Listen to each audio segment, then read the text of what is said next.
Hello everyone, this is professor M H. आज इस वीडियो में हम लोग देखेंगे कि how to find out both the amount of buyback and the offer price. The amount of buyback और ऑफर प्राइस दोनों निकालने का है। दोनों नहीं दे, सिर्फ बोला है बायबैक करो मैक्सिमम पॉसिबल ऑफर प्राइस पे। तो जैसे लास्ट वीडियो में हम लोग ने देखा था, एक फॉर्मेट था, सेम फॉर्मेट ये भी रहेगा। तो हम लोग सेम लिखेंगे। Sources 25% of own fund, third is minimum on fund. Fourth क्या लिखते थे 25% ऑफ इक्विटी शेयर कैपिटल, याद आता है। लेकिन वो फोर्थ पॉइंट अब फिफ्थ पॉइंट हो जाएगा, और जो फिफ्थ पॉइंट था लीस्ट ऑफ 1 to 4 वो फोर्थ हो जाएगा। तो अभी हम लोग जब इसको फोर्थ पे लिखेंगे लीस्ट ऑफ 1 to 4, तो अब ये जब फोर्थ पे आ जाएगा तो लीस्ट फ्रॉम 1 to 3 हो जाएगा। तो ये लिखेंगे maximum possible amount of buyback, और फिफ्थ वाला आ जाएगा 25% of the paid up capital, और लास्ट वाला तो वही रहता है मैक्सिमम पॉसिबल ऑफर प्राइस और maximum possible amount of shares. तो ये है, तो इसमें कुछ ज़्यादा चेंजेस नहीं है, थोड़ा सा चेंज किया बस। 0.4 को फिफ्थ पे किया है और फिफ्थ पॉइंट को फोर्थ पे किया है, बस ये है। तो बाकी देखो सोर्सेस अपना क्या होगा, general reserve, profit and loss account, security premium, इसका टोटल कर लेंगे। हाँ, टोटल करने के बाद अब 25% ऑफ ओन फंड है, तो पहले वो रिजर्व्स एंड सरप्लस ही लेंगे जो ऊपर दिया था, फिर अपना इक्विटी शेयर कैपिटल लिखेंगे, फिर प्रेफरेंस शेयर कैपिटल लिखेंगे, इसको टोटल कर लेंगे, that is the total own fund. लेकिन हम लोग को टोटल ओन फंड नहीं चाहिए, उसका 25% चाहिए, तो 25% लिख लेंगे टोटल ओन फंड्स। आया समझ में? तो एकदम सिंपल है, जो पहले फॉर्मेट में था वही है फॉर्मेट, राइट। अब करेंगे minimum own fund. Minimum own fund में याद आता है 50% ऑफ डेट माइनस करते। तो पहला हम लोग ये लेंगे own fund,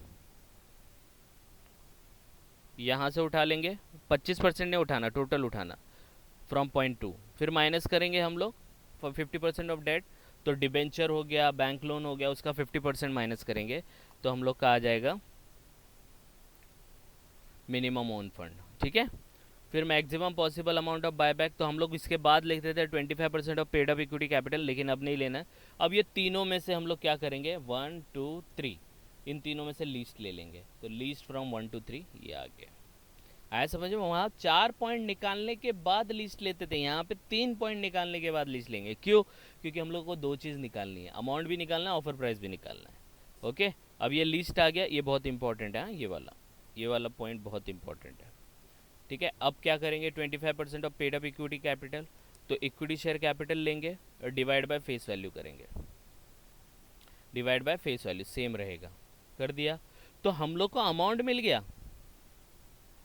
maximum possible amount of buyback मिल गया, लेकिन अभी तक नंबर ऑफ शेयर्स नहीं मिला, ऑफर प्राइस नहीं मिला। तो क्या करेंगे, ये 25% of the paid up capital का जो अमाउंट आया है, ये फोर्थ को फिफ्थ से डिवाइड कर देंगे, तो ऑफर प्राइस आ जाएगा।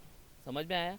तो देखो, फोर्थ डिवाइड बाय फिफ्थ, तो ये आपका ये अमाउंट डिवाइड बाय ये अमाउंट, तो आपका आ जाएगा 4 डिवाइड बाय 5, जो भी आएगा that is your offer price. तो ऑफर प्राइस आ गया, अमाउंट ऑफ बायबैक भी आ गया, ठीक है। तो इस हिसाब से दोनों चीज़ आ गई। अब दोनों चीज़ आ गई तो फिर हम लोग क्वेश्चन कर पाएंगे। अगर इसमें थोड़ा भी डाउट आता है तो मैं आपको जो प्रैक्टिकल क्वेश्चन इस पे कराऊंगा, तो उस टाइम पे और भी डाउट आपका क्लियर होगा। लेकिन ये याद रखना है एज ऑफ नाउ कि दोनों हम लोग ने जो फॉर्मेट बनाया, दोनों में 6-6 पॉइंट है। दोनों में कितना पॉइंट है, 6-6 पॉइंट है। लेकिन पहले वाले में जो फॉर्मेट है वो याद रहेगा, तो सेकेंड वाले में जो फोर्थ था उसको फिफ्थ, और जो फिफ्थ था उसको फोर्थ करना है, बस दैट्स इट। बाकी ऑलमोस्ट 99% सेम है। आया समझ में? तो ये फॉर्मेट हम लोग को थोड़ा ध्यान देना है, प्रैक्टिकल क्वेश्चन में और ज़्यादा क्लियर होगा, वो हम लोग देखेंगे next time. Okay, that's all for today.